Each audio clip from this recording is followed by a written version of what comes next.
After our last AAA game dev interview, a new person claiming to work at Activision emailed us. They explained that they want to provide more insight into the AAA game dev space, both the good and the bad. Excited, but suspicious, I asked if they could verify their employment, and in reply, they sent me an email through an official Activision employee account. This left me with no doubt. Honored, I thanked them for their time, and once again, I asked if they would be willing to do a 10-question interview. They agreed, so long as I kept their full details anonymous like the last dev, so they aren't fired for speaking out. This is their story. A major point of concern from the last interview was the depth and impact of my questions. And while my goal was to provide broad insight, I want to honor all of you by sourcing most of my questions this time from the comment section of the last video, as well as paid supporters on Patreon. Many were unhappy with the answer to the game size question from that last interview. So my first question was a follow-up, and I asked, many commentators on the last video wondered why the large textures are not optional due to their size. Some even stated its size makes it practically impossible for them to download the game on their slow internet. Is there a reason for this download requirement versus these lower res options? Does Activision have any plans to or not to make them optional, and why? Their answers this time were so large I couldn't fit it over Discord. So they had to transfer them to me via a text file, and they replied with, I'm unable to provide a fully technical answer to this question due to the limited and precise knowledge on the topic. However, in platforms like Steam or the Xbox app, users can reduce download size by selectively installing certain components, such as campaign or multiplayer modes. This approach can reduce the total download size significantly, around from 300 gigabytes to approximately 90 gigabytes, by installing only the multiplayer content with Content Pack 1.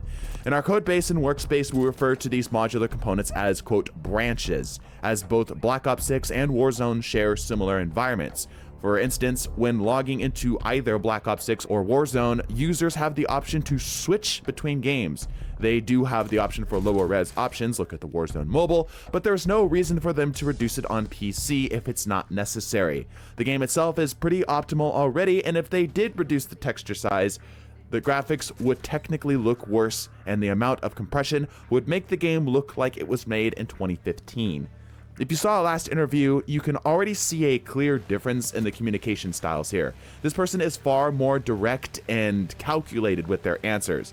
I can't reveal details, of course, but these answers are much different than the more laid-back discourse that they had with me when we were just setting up this interview. Once again, this dev shared about the selective downloads for the game to help reduce its size, but provided an interesting bit of knowledge about how this game might look if the texture sizes were reduced. This person obviously isn't the one making the big decisions about this, but it seems Activision sees no problem with its current setup.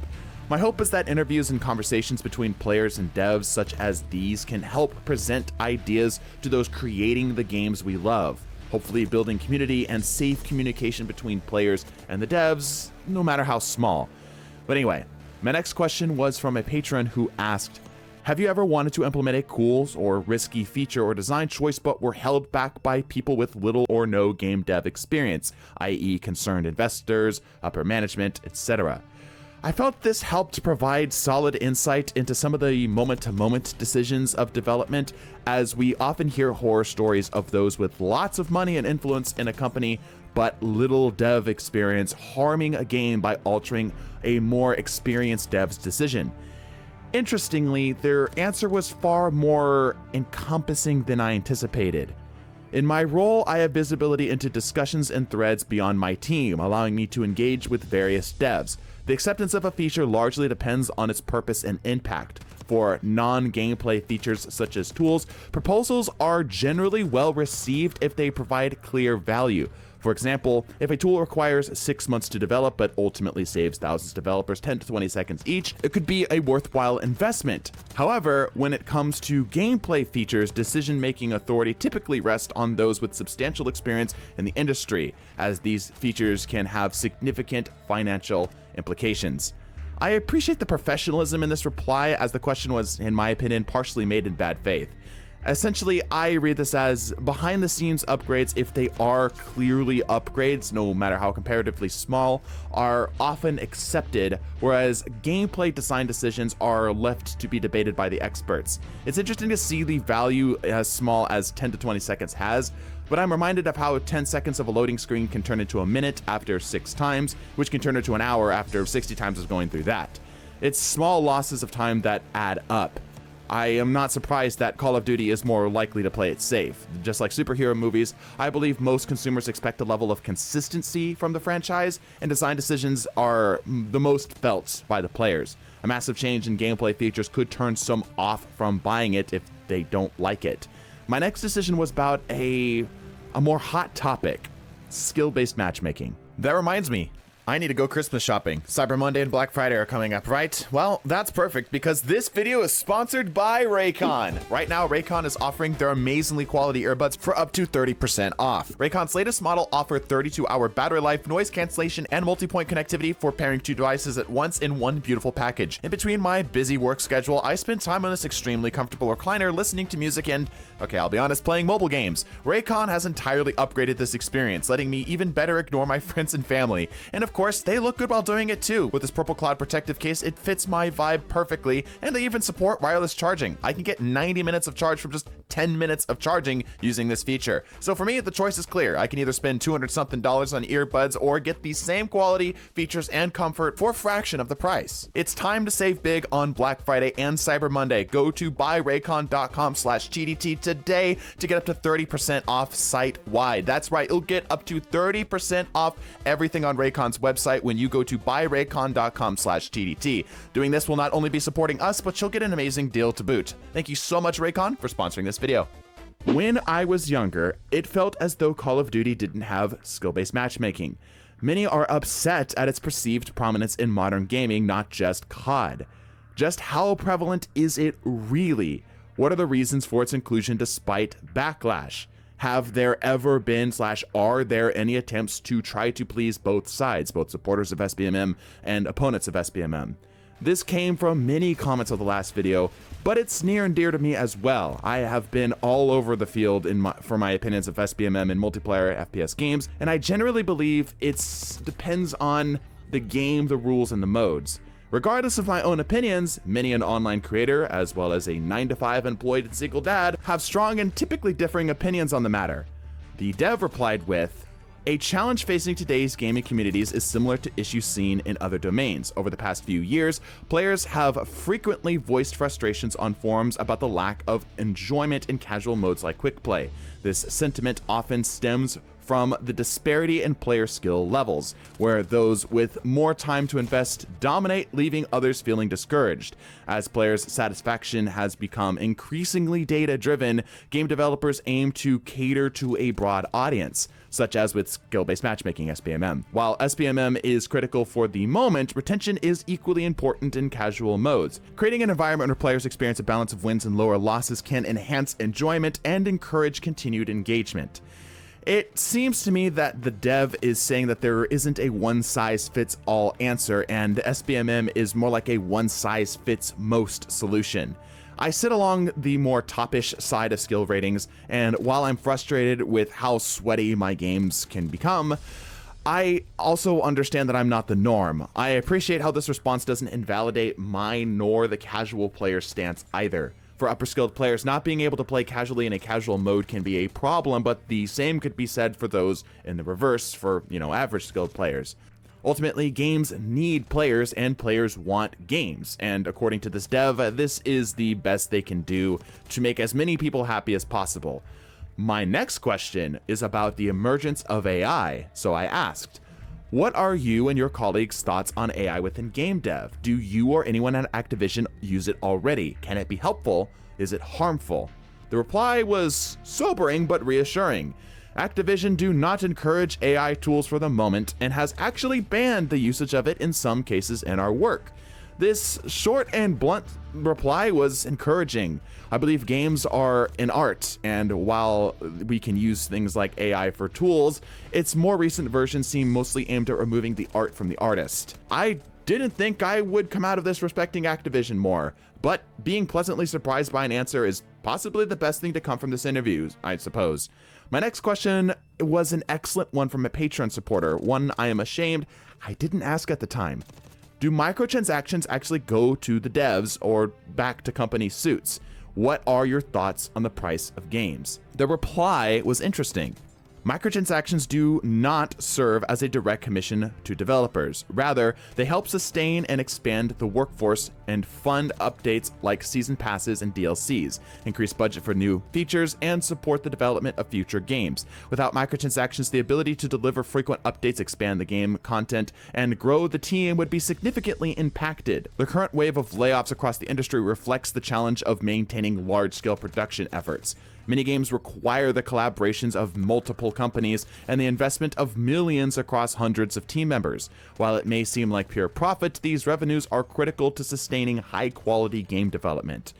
I don't think this answer comes as a surprise to any of us players. While there can be an imbalance of payment within a studio, if that studio is doing well, likely the devs are doing well as well, and vice versa.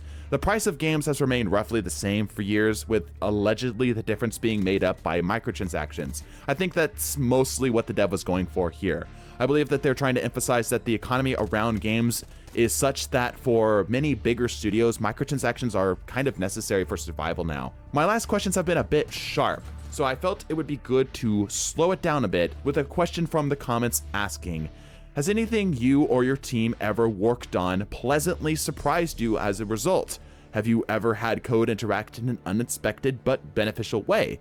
And they replied with, as a programmer, unexpected results are often a sign that the code requires refinement or adjustment to better meet the project's needs. If a result is unexpected, it typically indicates an area for improvement in the code itself. When I first started, I was pleasantly surprised by the number of teams dedicated to developing tools and infrastructure outside of core gameplay, highlighting that the budget extends beyond gameplay to support various essential components across the project. This highlights where they are in the team. They aren't making the decisions for gameplay, but like our first dev, they're keeping things running under the hood. This felt like a professional way of saying if something didn't work the way it was intended, even if it was beneficial, we likely messed up big time. A more Call of Duty specific question now. I asked, why is COD the only game that requires a restart after its update? Their answer was pretty much what I expected. In simple terms, when launching a game, an update detection triggers the need to restart to ensure the update protocols and data structures are properly loaded. For a game as large as COD, this restart is also essential for memory management, as updates often involve numerous changes. In game development, rebuilding the entire game for each change is highly time-intensive, sometimes taking hours. With COD's extensive file base, thousands of files may be altered in a single patch, making a restart the most reliable way to ensure that all new assets and code are correctly initialized. A technical answer from a technical person. This next question, however, goes from the technical to the personal. Do workplace politics ever get in the way of your work? Do they ever benefit your work? I ask this to better understand more of the emotional side of the AAA game dev's position. I suspected drama and politics never reached a more technical person like this. In fact, our last dev, who was also in a similar position, shared that that was a major role of the community manager. However, they replied with, the most efficient way to maximize productivity is to steer clear of workplace politics. Focusing on completing tasks and staying aligned with project goals helps avoid unnecessary distractions. New or current politics don't impact all employees equally. For programmers, the workflow remains fairly structured as we follow established guidelines for task completion and code submission. Workplace politics tend to affect leadership more directly. For us, the biggest challenge is often the disruption of unplanned meetings that detract from time needed to accomplish our work. Honestly, I kind of relate a little too much. When I go to work, I just kind of want to lock in and not deal with politics and drama. My next question targets many from the comment section who shared they're either getting into dev or want to get into dev. So I asked, how does one start getting into game dev like you? What are some best practices?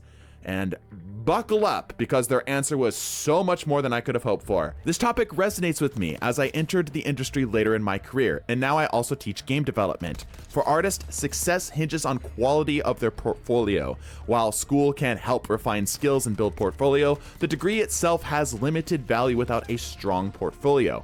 Job prospects are slim.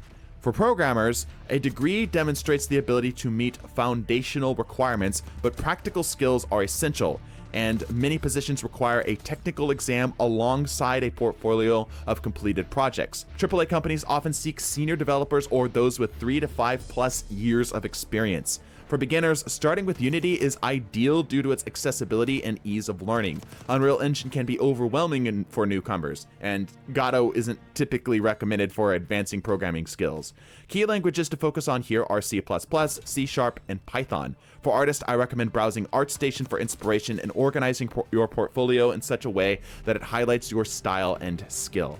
I wanted to go into game dev before YouTube took off. This is the sort of insight I would have spent an entire semester of college to gain. I sincerely hope that this answer helped someone, as it's nearly prescriptive for getting your foot in the door. The gaming industry is extremely competitive, and getting to speak to someone in a position like this is so unfortunately rare. Okay, let's wrap this up with a more open-ended question. What is your biggest complaint and compliment for modern game devs and gamers? Each person, I figured, will likely have a different answer to this question. I felt as though this would both provide a picture into this dev's mindset specifically, but also perhaps a glimpse to the industry overall. Here's what they replied with. While hiring practices can be a sensitive topic, it's essential to focus on qualifications and skills when assessing candidacy. In my experience, the candidate pool in programming roles tend to have a significant gender imbalance, with the majority of applicants being men. That said, companies may prioritize diversity in their hiring practices to align with the industry standards, sometimes offering opportunities to underrepresented groups even if other candidates may have more experience. In fields like art, there is generally a more balanced mix of strong candidates across genders. At the end of the day, success in a role depends on an individual's ability to handle the workload and adapt to their team's dynamic. If challenges arise, they are often due to the team's organization or skill alignment rather than broader company practices. A sensitive topic indeed. Like always, take all of my interpretations with a grain of salt. I'm having to speak on behalf of the developer a little bit here to help bridge the gap. But thank you so much to this dev for reaching out to us. This was an amazing opportunity and an honor to get to relay this information. Subscribe if you'd like to ask a question of your own. Bless your faces, and deuces.